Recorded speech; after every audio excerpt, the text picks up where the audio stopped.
Welcome back, programmers.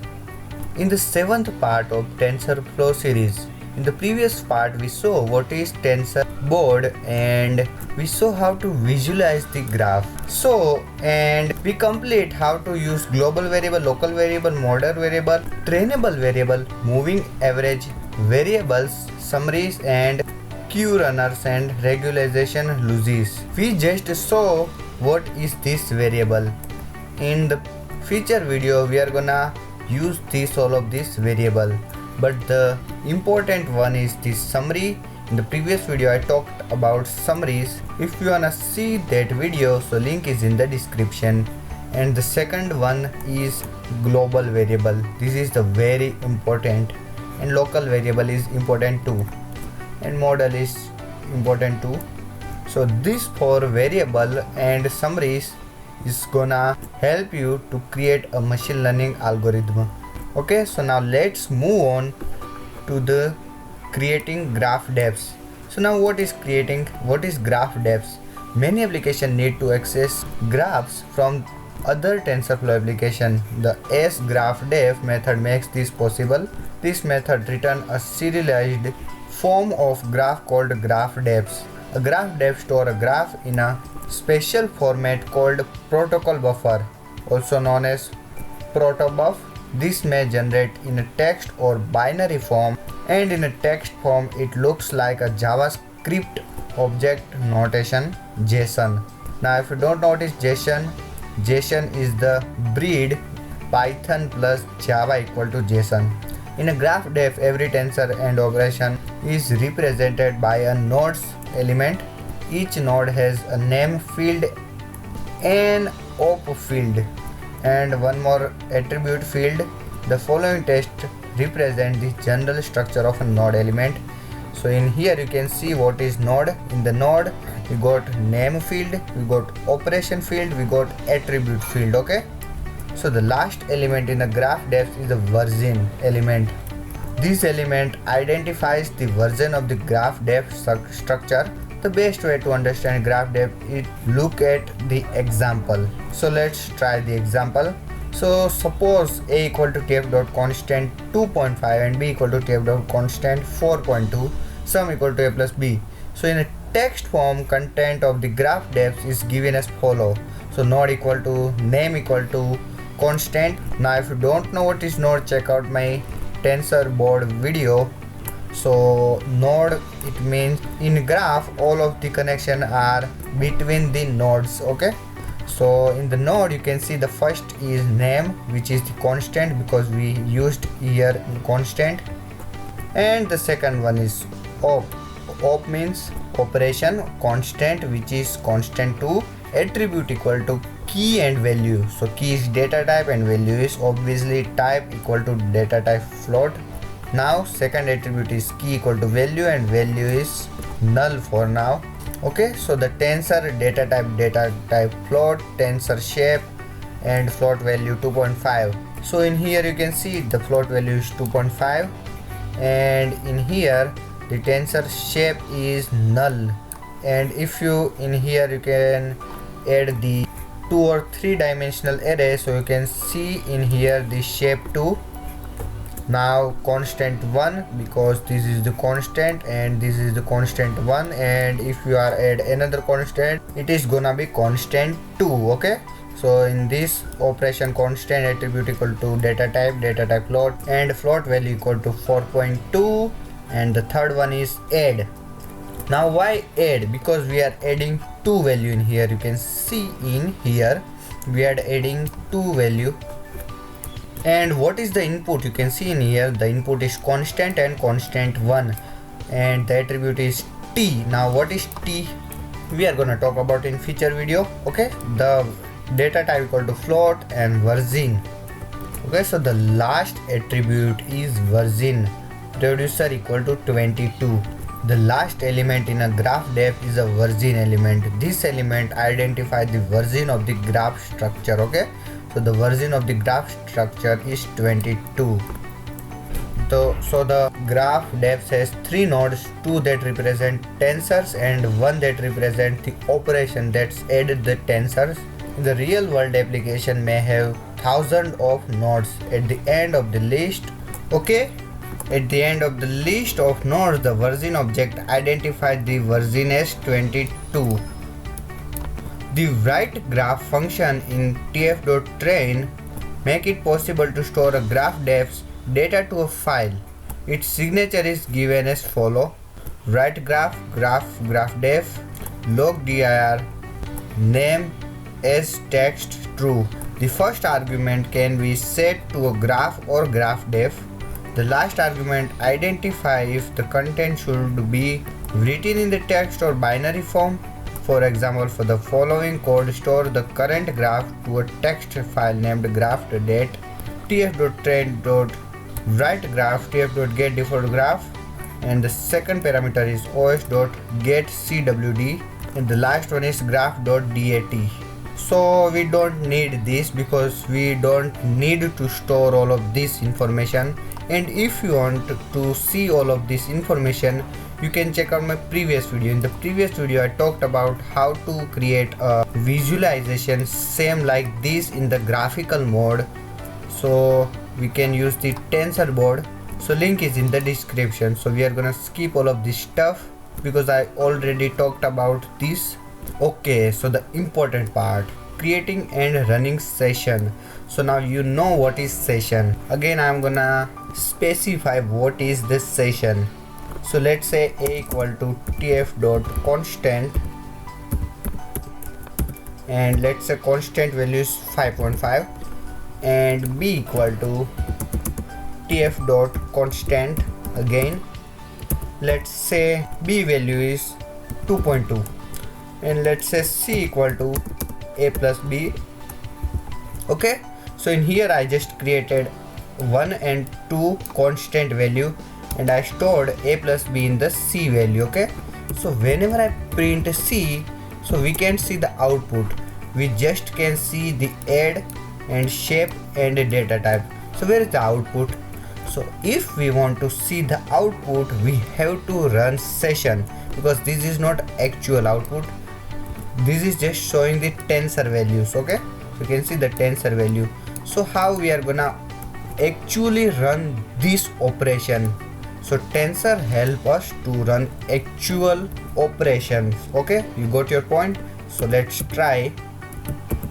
Ses equal to tf dot session dot, okay, only session, and let's run this session.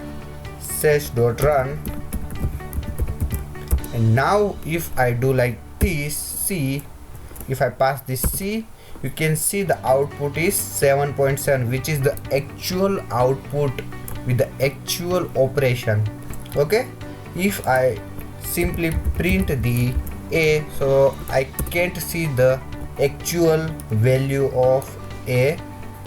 You can see in here we got constant for column 0. So this is the address of the constant value. Whenever I run this again, you can see the constant value is changed. This is the constant name. Whenever I run this is changing, because in the graph constant value is saving. Okay, so this is not actual output. If we want to see the actual output of a, so in here just change the value to a. So now we can see the actual output 5.5, which is the actual value of a. Okay, so we have to run session. This is the important part. So let's go in here and see what is session. As with graph, only one session can be activated at the time. Okay, only one session activate at the time. But there is an important difference between sessions and graph. Every session must be explicitly created. You can create a session by calling tf.session, which is accepted 3 optional arguments: target, graph, and configuration. Target, which is obviously name of the execution engine. Graph, the graph instance to be launched. So if you have 2 or more graphs, let's say if I create a new graph equal to tf.graph, sorry, not graph def, we are done with graph def. Okay, if I created this graph and I want to run this code in this graph, so we have to pass the in here ng. Okay, so I'm not gonna do it for now, we're gonna do it later, this is not necessary. Okay, and the last one is a configuration proto that configure this session execution. In the previous video we are gonna talk more about what is the configuration proto, a discussion of execution engine in this chapter 11, which introduced the target parameter. Similarly, most of the setting in a configure proto relate to a thread and device. So chapter 10 discuss the configure parameter. Okay, by default a session access tensor and operation in the default graph. But if you set graph parameter in tf.session, the session will execute that graph instead. Application frequently call tf.session inside a with statement. So yes, you can run with statement too. I talked about in the previous video too. If you want to run session like this with tf.session as ses, and let's print, and first I'm gonna remove this, and in here let's try ses print ses dot run. Let's say I want to print C. You can see the output is 7.7. so yes, you can run session like this too. Okay, so that's how you can run session with the single line and with the with statement. Okay, and with statement is very secure because whenever you run this and if you got error, you can't see the actual error and sometimes it skips the error, but in the with statement you can see the actual error, and this is secure too. Okay, so let's move on. Executing a session. The most important method of the session class is run. We saw how to use run. This method accepts 4 argument. Okay, accept 4 argument, but the 3 is default. The first one is fetch, is identify one or more operation or tensor be executed. Feed dict, data to be fed into a tensor. Now what is this? Let's take an example. Let's say you have placeholder a equal to tf dot placeholder, and in the placeholder you have to just pass only data type. So let's pass the data type equal to tf dot float 32. Okay, and b equal to tf dot constant. Let's add the constant value 3.3, and then let's say c equal to a plus b. Okay, so now what is the value of a? So a is placeholder. If you don't know what is placeholder, placeholder is the promise that we are gonna provide the value later. Okay, so let's say ses equal to tf dot session, and whenever we run this session and print this session ses dot run, so we have to pass the a placeholder value. So we want to print this c, so the first parameter is c. Okay, so we want to print this c. Now we want to pass the feed dict. Now what is feed dict? Feed dict means what value of a. So if we want to pass the a value, so we have to create a dictionary. So let's say a value is, let's say 10. So whenever I run this, you can see we got 30.3 because a value is 10 and b value is 3.3. so in here you can see we got a plus b. So a is 3.3 and b is, sorry, a is 10 and b is 3.3. so that's why we got 30.3. so you can take many placeholder. Let's say if I do like this, let's say x equal to tf dot placeholder and the data type is float 32. So we have to pass the b in here too. Let's say b value is 20, and in here I'm gonna do is a plus b plus x. So you can see the output is, oops, we got error. So the error is I forgot to add x. I made a mistake. I had to add x value. So you can see the output is 33.3 because x value is 20, a value is 10 and b value is 3.3. So that's how you can use the placeholder and dict value. Okay, so the third one is options, configuration option for the session execution. Now we are gonna talk more about in the later video what is this. And the fourth one is run metadata, output data from this session. We're gonna talk about two of these parameter in the later video. The fetch is parameter accept a wide range of the data type. Most applications set this parameter equal to an operation, a tensor or the name of an operation or tensor. You can also assign fetches to a list, tensor, operation or names. If you assign fetches to a tensor, run will return a ND array with the same values and shape. Okay, so you know what is fetches, the first argument. If you assign fetches to an operation, run will return the ND array containing the values of the tensor produced by the tensor, the operation. So it returns the ND array. So that's the whole point. But what if we do like this, a equal to tf dot constant, let's say 2.2, copy this, paste this in here, b equal to tf dot constant and the value is 4.2. okay, so what if I do like this, ses equal to tf dot session and session 1 and session 2 equal to ses dot run, and in here I'm gonna pass the list, and in the list I'm gonna pass the a and b. So what is the outputs? Let's print s1 and let's print s2. So guess what is the output?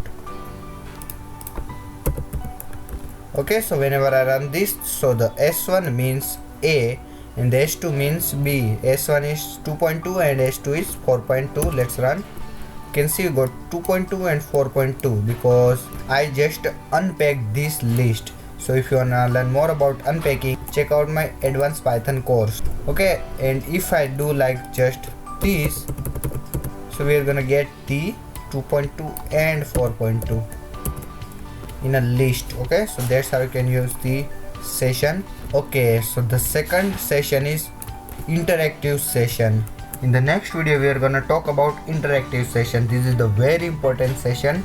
So that is it for today's guys. If you wanna find my this code, so all of this code available in my Python Anywhere all-in-one code.python anywhere site, and in here you can find the latest post. In the latest post you can find that code. In here you can find that posts a YouTube video in here and in here, and in here you can find the code of my that video. You can copy code and learn, and if you wanna find the source code, just go in here. So that is it for today. If you like this video, please like, share this video to other programmer, hit on the bell icon and subscribe to my YouTube channel so you'll never miss my latest update. So see you guys in the next video. Thank you.